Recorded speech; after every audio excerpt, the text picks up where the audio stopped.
Excellent. Good afternoon, everyone. How are we all? This next presentation will be a bit of a tag team effort with my colleague Robert and me. I'm just going to say happy 4th of July, Robert, by the way. He's Anyone American. Else no? Anyone else? Any other 4th of July? No, just Robert. Good. Okay. Yeah. Excellent. Congrats. Hey. And we'll focus on the in-market part of the consumer journey. So before the break, obviously, Belinda kind of covered some digital developments which can help brands kind of get on the consideration list for dealers, brands, and independents alike. And ultimately move on your kind of relationship you have with customers. In this section, we'll be highlighting some developments in the customer journey with a real focus on the multi-channel path to sale and point out some key considerations for all businesses emphasised by some major research insights. Now, if anyone has seen our gear shift analysis of the last few years, I'm lucky enough to have seen around 7 years of the gear shift kind of research that's come out. It's all kind of pointed to the consumer journey becoming increasingly digital. We all know this, and we've all seen this, and we've seen major progress in the automotive category as a whole. With more car buying services coming online, we're taking some of the pain out of the journey to sale. And manufacturers, dealers, and independents are obviously learning what works digitally and making improvements to ultimately make their business more efficient. And we've been helping a lot of these businesses along their way on that journey too. But as a category, we can't really rest on our laurels too much. The consumer is still way ahead of where we are. And so our role today is obviously to help them tackle this complex journey to sale, take the pain out of this journey through to sale. And even once the car is purchased, ultimately, it doesn't stop there. And digital still plays a massive role in the retention of customers, in customer service, and in terms of the after-sales kind of provision as well, which Hugh and Alex will talk about later on. So, over to Robert. I should pass you the clicker. Yeah, we'll hand this back and forth. Just a quick poll before I go into my questions. How many people have actually gone through the car buying process as a consumer in the last 12 months? Okay, few hands, not many. What we want to do, as Myles said, what we want to do is actually go through a typical journey of what we've identified from the research. So take this research, lots of information, and really make it very tangible for us as marketeers to look at and say, what are we going to do with all this data? So when we look at the car buying process today, we have the 18 months of the pre-market, which Belinda talked about, earning the brand love, right? That can be 18 months, it could be 2 years, it could be 5 years. When consumers identify with the brand and everything that we talked about, that is not a one advertisement, now I love your brand. It is lots of work to get there. And then we focus on what we'll be talking about is the in-market or in the middle. It's a 2.7 month worth of research where the consumer is actually researching what car they're going to purchase. And this is done primarily virtually. It then goes to the physical sale where they go in, they actually purchase the car, and then continues on with the post-market for the 3+ years, which, as we talked about, we'll be going over. So when we think about this, we're talking about winning in the middle, or identifying the consumer while they're in the research phase. You have brand love, years of work for brands to identify how people can get excited about them, but then we talk about the in-market, the research, the purchase phase, and then post-purchase. So to help with this, what we want to do is introduce you to our consumer. Meet James. James is our September car buyer. And what's important about that is he's already started his research for the car he's going to buy in September. So I'll say it again. The car he will buy in September, he's already started his research. So we're going to talk about that because we have to think about the journey that he's going to go on. When we're going to look at James, James works full-time. He's 42 years old, male, 40,000 K income. From a lifestyle perspective, he's the first person with all the gadgets. He's technology savvy, loves to travel, big into adventure, and he's looking for a car that's price conscious. Safety is very important to him. He wants a large boot, and he needs to make sure that this has enough seat for 5 people. So this is James, or as we'd like to think of him. James Bond in this instance. Actually, come to think of it, he's a civil servant, let's face it. He's probably not going to be on a huge amount of money, and budget cuts, etc. He's looking for a new car. He's wrecked his Aston recently as well. And so he's looking for a bit more of a safe car, family car. He's getting older now as well. So we're going to use James as a little bit of a fun kind of story throughout this presentation today. But ultimately, James is in market for a family car, about 40 years old. This is the kind of average car buyer we see in the UK. So when James starts kind of actively seeking out content, he kind of raises his hand that he's in market, and he begins his research phase. He's seeking out, brands. He's seeking out different parts of, the car itself, whether that be features and specs, whatever it may be. This is the period we're going to talk about here, the research period. And I'm going to get out of the way pretty quickly that this is for James, over this kind of 2.7 months, this is a multi-device journey. This stat here, quite a big stat, quite a big number, 25% of James's time over that 2.7 months will actually be spent on multiple devices, such as smartphones and tablets. 25%. That's a huge amount of time that he's spending on this. This is a theme that will run throughout this presentation. And if we don't get our mobile game right now, then we really are going to miss out on quite a big opportunity to engage with James and to make sure we're answering his problems. And we also know that by the end of this year or early next year, the automotive queries on Google on mobile devices will probably overtake desktop. So that's something that's quite significant. So if you've only just got a mobile site, or you're not measuring everything that's coming from a mobile phone, this is half your traffic that's potentially going to be coming through to your mobile.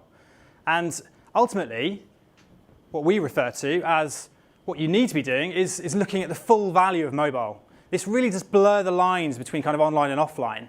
So if you're not measuring all these kind of core metrics that on your mobile phone right now, and actually having worked with a number of manufacturers, I know they aren't, so there's quite a big opportunity here. We should be adding these to our general monthly metrics. So test drives are still amazingly important, brochure requests are still amazingly important. They won't be done on a mobile phone. Everything else will be done on a mobile phone, such as finding out where that dealer is. They may be making inquiries, but they'll be calling the dealer or calling the manufacturer.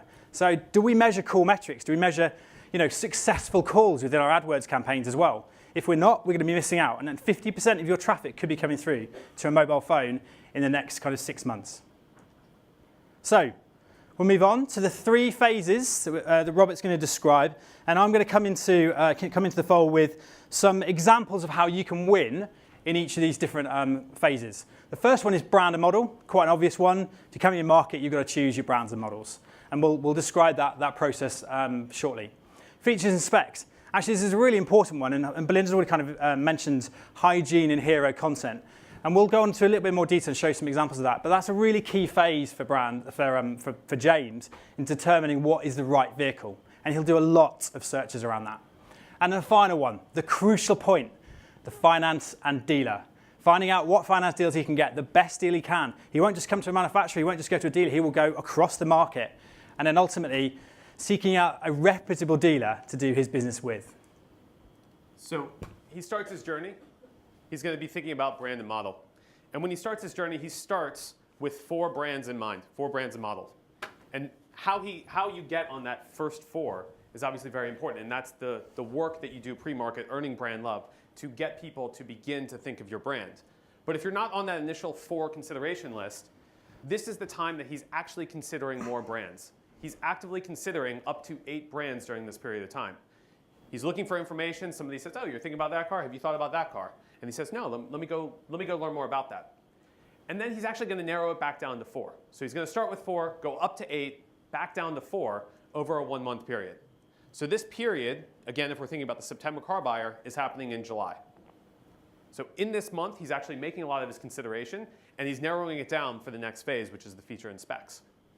And why this is important is that 36% of consumers purchased the car that was on their initial consideration list. So you certainly have a head start if you're on the initial consideration list. But that means, obviously, that 64% are influenced by those factors when they go up to 8. So what we want to talk about, and what Myles is going to talk about, is if you can be on the first 4, how can you continue that consumer along their journey so that they actually convert? And if you're not in the first 4, what can you do to be in the first 8 so that they narrow down and go through that We also know that social media is going to be really important. 86% of consumers have a positive experience with social media with a brand, and 61% are introduced to new brands via social media. So this is very, very important to think about what your social media footprint is. And obviously, one thing that may not be discussed is that YouTube is a social media channel. I know we talk about a video channel, but it's also social media. And obviously, all of these other brand presences. Belinda talked about a content calendar. Are you constantly engaging this consumer in social media and not just doing a one-off push and then going dark for 4 or 5 months? It's a constant communication strategy that we think is very important. And what's also important is that James, he actively consumes content on social media, but he's also producing content. And this is very important because this helps influence the next cycle of his friends and family that then go decide to start their journey. So 68% are consuming, 64% are producing. We have the new versus used stats here. But again, it's very important to realize how he's going to be using social media. From a search perspective, this is a typical journey for James. He starts off with new SUV, wants to learn what's out there. He identifies the Honda CR-V. He then goes to a Mazda CX-5, Skoda Yeti. Somebody tells him about a Nissan. He looks it up, realizes that maybe not the Nismo, maybe the Juke. And then he wants to learn more about what are the best SUVs out there. And why that's so crucial is that 64% of all consumers cross-shop in the same session. So they'll look for one brand, and then in the same session, 64% will actually look at a competitive model. So they are jumping around in this phase and looking at different brands. So what can you do to be a part of this journey? That's a smooth transition. Nice. So I'm going to state the obvious here.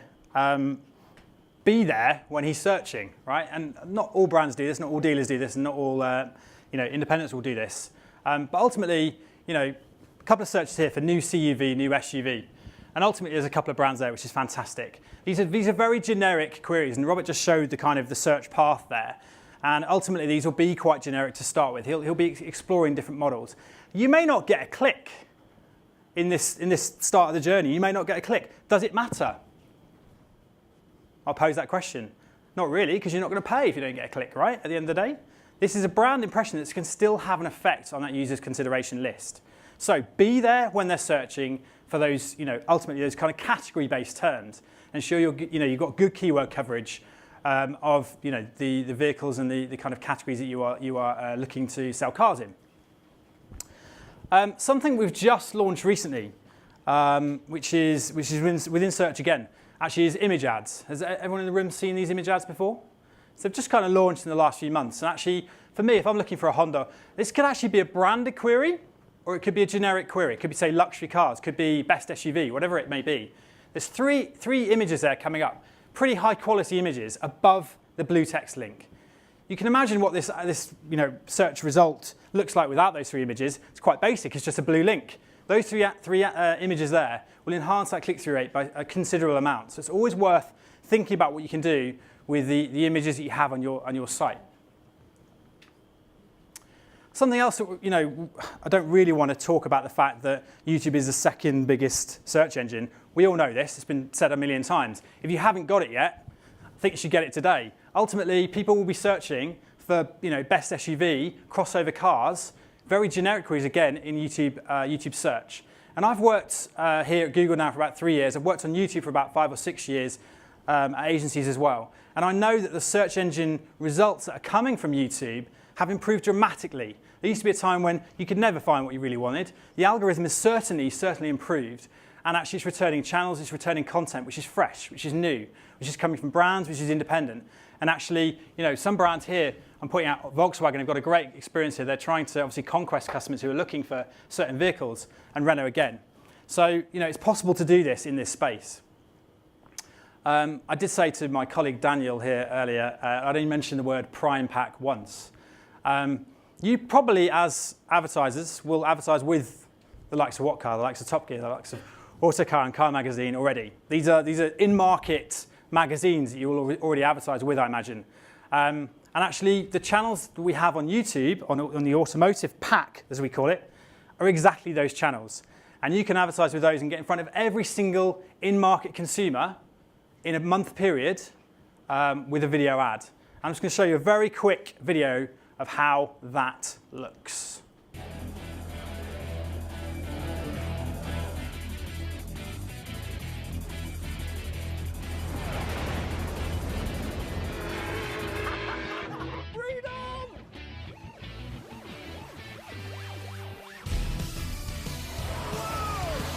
Insufferable oath. The most expensive road car Audi has ever made. It looks really small.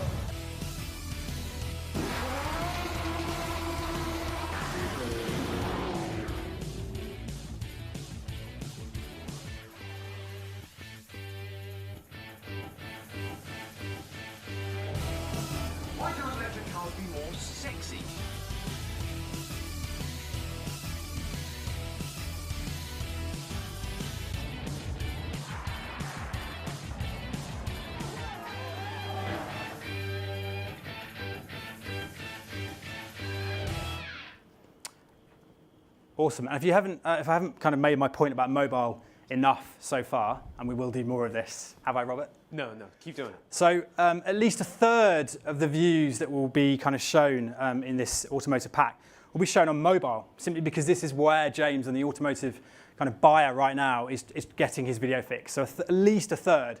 And we see this with most manufacturers and actually some dealer content as well. At least a third of the content right now is being viewed on a mobile phone. So the final thing you guys can do, and this goes across businesses that are in the room today, is to, at this stage in the process, is to collect information about people who have visited your site. So ultimately, people who visit your site are people who are interested in your brand, but maybe they're not ready. You know, we've discussed there's kind of 3 phases. They're not ready in this first phase to really give you too much information. The value exchange isn't quite right. But that doesn't mean you can't necessarily still entice them or communicate to them in another phase. So the first thing we would do is collect information. By collection of information, I mean you can drop cookies on these people who visit your site, collect lists of people who match certain characteristics, and segment them. So we've got an example here from Mazda. We'll use Mazda throughout this presentation, actually, as our guinea pig. So I hope Mazda don't mind, anyone in the room from Mazda. And 4 lists here, very simply. Mazda 6 first glimpse prospects. So this is actually someone who's watched a YouTube video on their site, and they've collected a list of those people. List number 2, all new Mazda 5 prospects. So these people have just visited the general hero page of the Mazda 5. They're keeping those 2 lists for use in another phase. Mazda CX-5 video prospects, again, people who have watched a video on YouTube, on their YouTube channel for the Mazda CX-5. They're keeping that list separate. And again, separately, people who have just visited the site for CX-5 prospects again. They could be combining these lists later on, or they could be using them individually. But collection at this point is the most important thing. Great. So they've gone through their initial research. They've identified the 4 brands and models that they're really going to go into the next phase, which is the features and specs. So during this phase, it's a 2-week phase that James is going to be researching the engine, the technology, miles per gallon. Do the seats recline? How big is the boot? The cabin? Can I fit my 5 friends in there very easily? And he's going to be looking for this content online because this is very important for him as he goes through this car buying purchase. And as we mentioned, 23%, or as we mentioned, a lot of people are doing stuff on mobile and tablet. 23% of consumers are actually looking at features of cars on tablet devices. 23% are using tablet devices to look at features for their car. 30% are reading reviews. So again, people are actually using their tablets. So if you think about the content that you have on your site, and I ask all of you to go home and look at all of the content that you provide on your site and see how it all renders on all different devices. Because this is where the consumer is getting information today, especially, again, 23% looking for the features. And we talked about hygiene and hero, and we're going to continue to talk about this. The numbers might be a little small, but what I love about what Kia has done here is they've created phenomenal content for the consumer. I would have never guessed, I should have hidden these to say, how many people do you think would look at their headlight video? 17,000. 25,000 have looked for the smart entry system, 18,000 for the sat nav, and 70,000 people have looked for the parallel park assist program. You think about all the things that we talk about in TV advertisements. We say, our car does this. Some consumers want to actually see how that works before they go to the dealership and before your salespeople at the dealership can show them. They want to see, what does this even mean? So I love that example. And if you're not there and you don't have that information, we know, even if you did, we know they're going to go to review sites. Some of these numbers, 800,000, 600,000, 600,000, people are going to these car review sites. And as Myles mentioned with the Prime Pack, you can get in front of these consumers as they're looking for this content while they're in market. But again, it's very important to realize that consumers are seeking out this information. And you might be saying, we have this information on our website. We have it all. All they have to do is go to our website. We have it tucked away. If you click 4 different links, we have all these great videos. That's good. That's a very good first step. The key, though, is that the majority of video content are found on manufacturer sites, but also via social and search. And so when you think about that, if you go for a search and you want to find information out, is that information readily available to the consumer? Can they actually find this content? And when you talk about the remarketing capabilities and whatnot, do you actually give that information? Are you collecting it? So if somebody does look at 4 very specific videos, are you collecting that information as that consumer? The same way if somebody was at a dealership and looked at a lot of content, are you actually saying, that's somebody who I want to go after? So it's very important to think, where does my content live, and making sure that the consumer can find it very easily.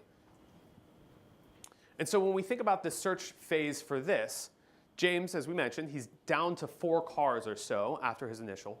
He's looking specifically at reviews. He's looking to see what car says about something. He heard about this Kia Park Assist. He wants to learn more about what that really means. How does the technology work? Can I really just sit back and the car will park itself?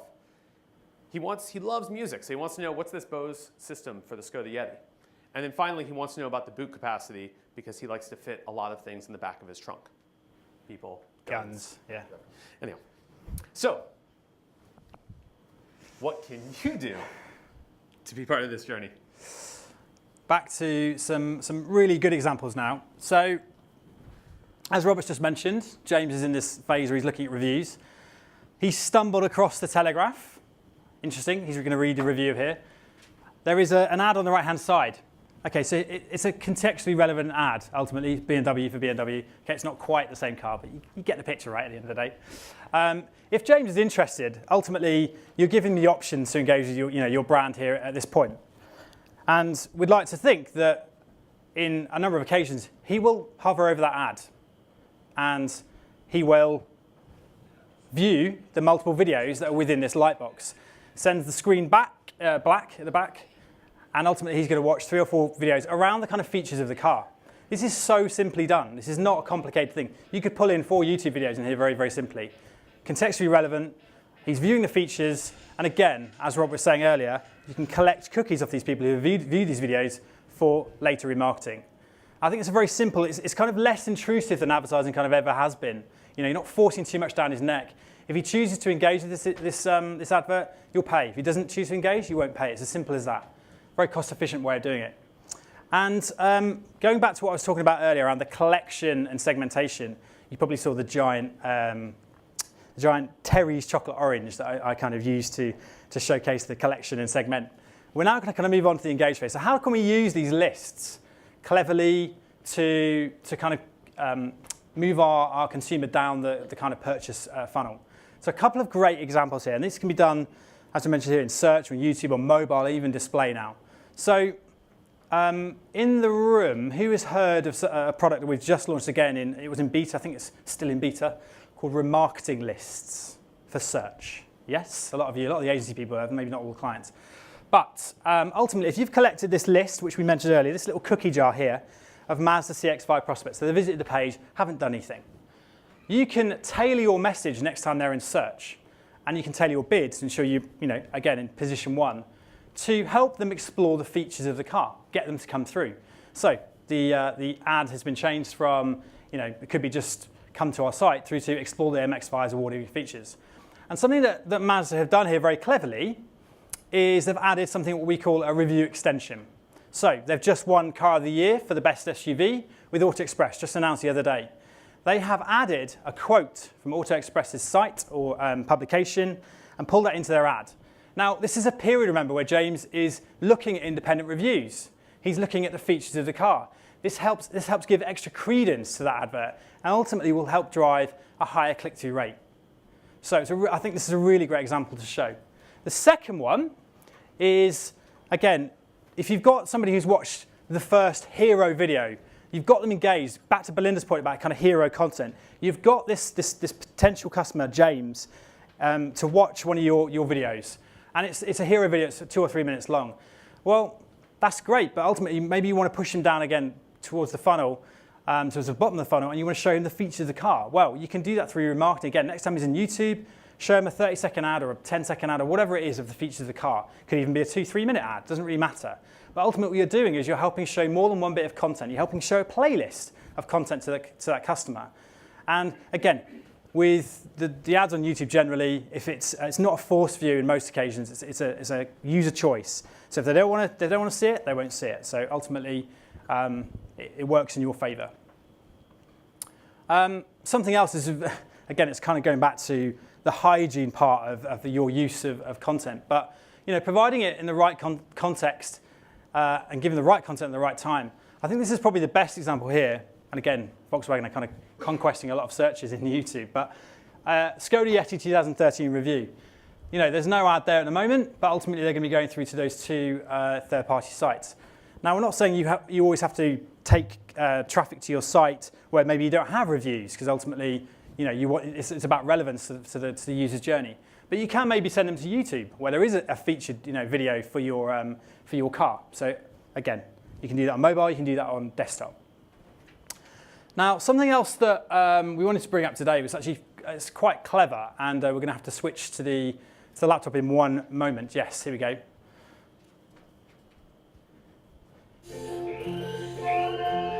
This is something that Say It have been pioneering in the UK. For most of their kind of video ads, they've been running with us for a few months now.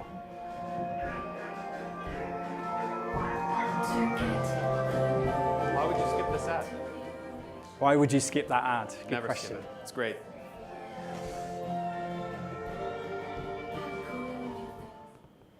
So, as you can see at the end here of that advert, admittedly it's a hero ad, but it could be a hygiene ad, could be about the features of the car. And you can have hotspots, or what we call annotations, running throughout that video. Ultimately, Sarah put it at the end here, which I think is quite clever. And they're directing people through to, to configure their Leon, or to request a brochure, or to arrange a test drive. These are obviously the core metrics that most dealers and manufacturers want to measure. But I think from a TV response or a video response mechanic, that's very clever. That's intuitive. It makes sense. You're giving them the option. You give them the option to view, and then you give them the option to then potentially click through and find out more. So we really like that example. If we can go back to the laptop, please. Another example that Fiat have utilised in the last kind of few months, actually, everyone probably saw the Fiat 500L fatherhood and motherhood videos, hopefully, in the room. Very, very, very popular videos. Well, they built on top of those kind of two hero videos with some very, very functional, useful videos on their YouTube channel. So they just built this kind of very simple mini kind of, I guess, microsite, if you call it that. So the people who were obviously watching the two videos were coming to YouTube anyway. And then on the bottom of their main channel, they had explore the storage, the space, the sky dome, and the boot. And ultimately underneath, they got their main kind of calls to actions as well. And these were almost full screen when you watch the features of the car. I mean, it's very simple. They're just pushing kind of very simple featured videos as part of the kind of user journey. So again, a good example to show. And finally, Audi wanted to recognise the fact they need to showcase their sexy new looks of the A3 Sportback. And what better way than doing this in front of an engaged audience on a tablet? Clearly, tablets would be the right audience for the Audi customers. And ultimately, they had a 360-degree view, which you could get involved with using the accelerometer. They pulled in YouTube playlists, and you could have watch all the features of the car and how the car came to life, and all the kind of the technology within the car as well. And ultimately pushed through to test drive using the simple form at the end there. Again, a good example. It's very informative. So the final phase. We've gone now for over a month, then 2 weeks. So one thing to think about as we start this next phase, are you still in market communicating with the consumer? And James, or did you have a 3-week flight and that was it? Right? So just think about that as we go through. We all have marketing budgets that are supposed to run from here to here, but the consumer journey is 3 months. So are we actually communicating with the consumer throughout their entire life cycle? So the final phase is the finance and dealer. So they've identified the brand and model, they've looked at the specs, they're down to about 2 or 3 cars that they're really going to go in and learn more information about. So what are they going to do? They're going to try to find information about the dealer, and they're going to be looking for financing options. This phase is, again, 1 month or so to get us to the 2.7 months. So what's really interesting about this phase is that the consumer is contacting both manufacturer and dealer. And we're going to talk a lot about the communication back and forth within the automotive industry. When they communicate with the manufacturer, they're communicating about 2.5 times for new car and 3 for used car. And they're using different types of technology, phone, web form, email, live chat, and social media for the consumer to communicate directly to the manufacturer. From a dealer perspective, from a new car, it actually increases up to 3.2. And from a used car, it's 2.6. And they're using phone, web form, and email to communicate.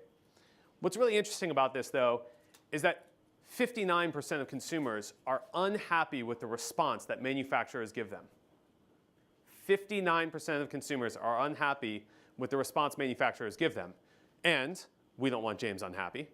Dealers, 47%.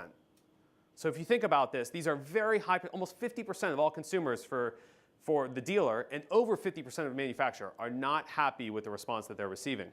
So what does this actually mean? Obviously, people aren't pleased. 82% of consumers, when they don't get the response they're looking for from the dealer, actually switch or evaluate another manufacturer. We've spent so much time and money getting this person excited about our brand so that they put us on the short list or even get in front of them to get on the 8. Then they've looked at our specs and we showed all these videos, and then they get to the final phase to communicate with us and they're unhappy with the way that we're communicating back. And from a dealer perspective, 66% switch or evaluate. So we think often it's the dealer, they're communicating with the dealer, and I know sometimes you may communicate with the manufacturer and it will shift through directly to the dealer, but from a consumer's perspective, they're not getting the communication they need. And as a whole, the automotive industry is at the bottom of the list within social bakers of identifying communication within social media. They are dead last. So as an industry, we need to think a lot more about how consumers have changed. Belinda talked about Generation C. We expect a lot more. We know more information by the time we go to the dealer. 84% of consumers are very knowledgeable or somewhat knowledgeable about a brand by the time they get to the dealer. So when they get in, they want experts that can respond to them quickly and give them the information that they want. So James was talking to his friends and he said, well, what were some of the problems? So these are some direct quotes from people. There wasn't somebody available immediately, and when they were, they couldn't answer all my questions. An email with request for info was sent, but there was no response. And I tried to connect with the dealer via Skype, but the connection was awful and did not get any information. Probably should have used Google+. We have Hangouts now. They're very cool. But you read these quotes and you think to yourself, how much time and money was spent to get a consumer down to this last phase for us to make them unhappy? And that's really what we want to emphasize during this phase. Because the reality is, consumers go to 2 dealers during their entire purchase.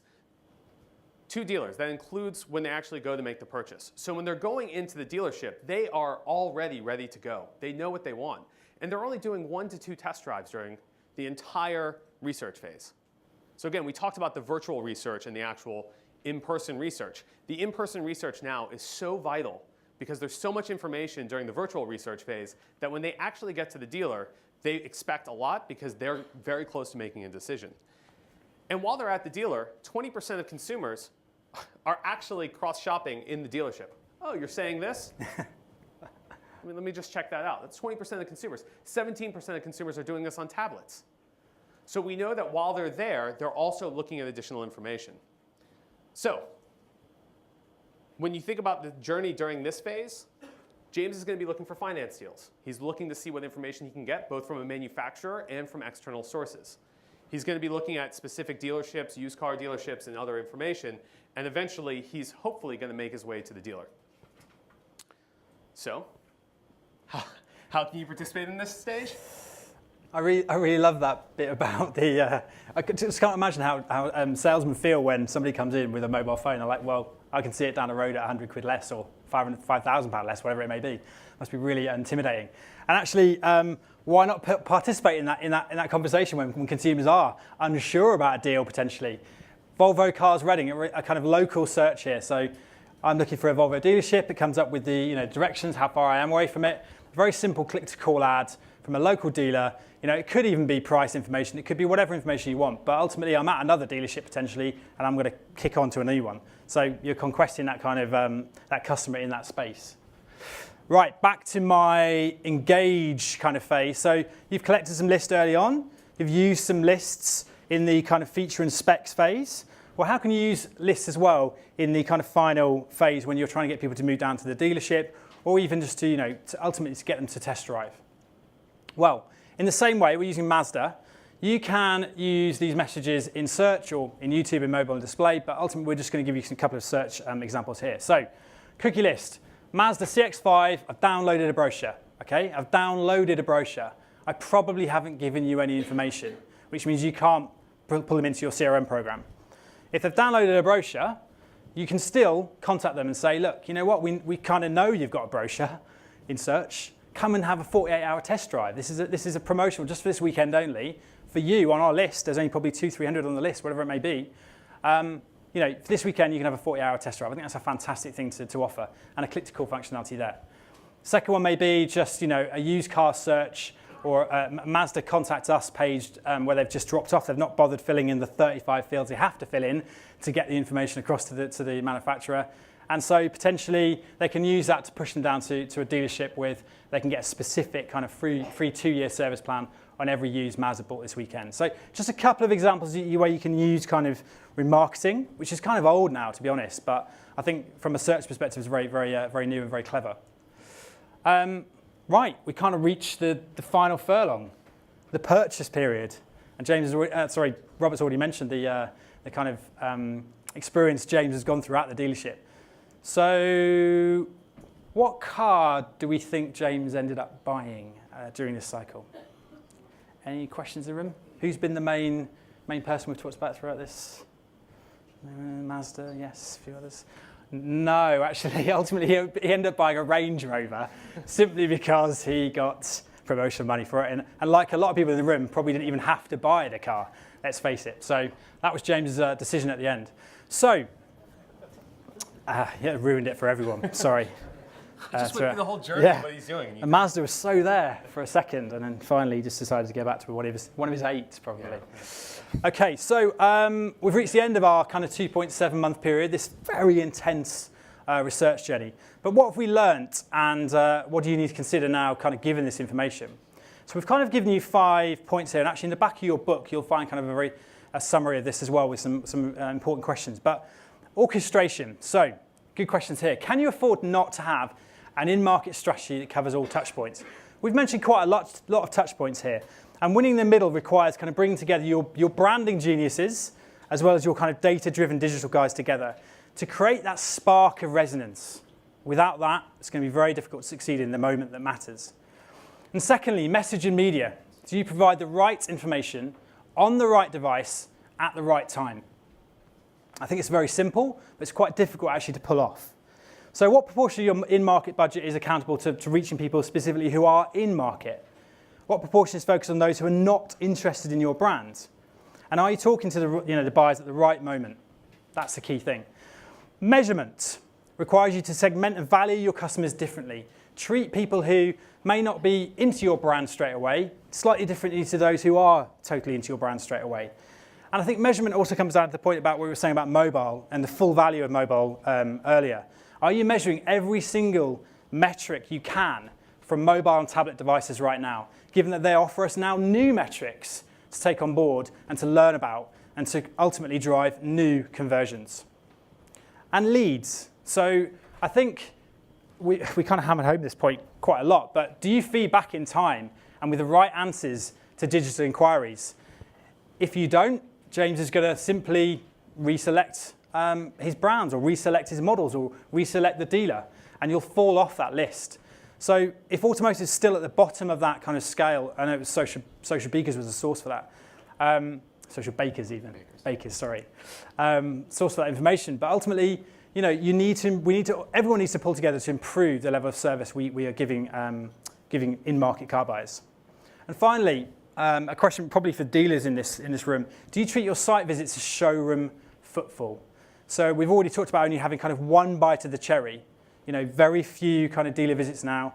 And actually, you probably won't be getting huge amounts of kind of site visits, but you should be treating every single one, with the same kind of respect as you would have somebody entering that showroom. So we will leave it there today. There's probably a lot of questions that you probably don't all have the answers for. But thank you for your time, and hopefully if you need any more information, you can just let us know. Thank you. Thank you.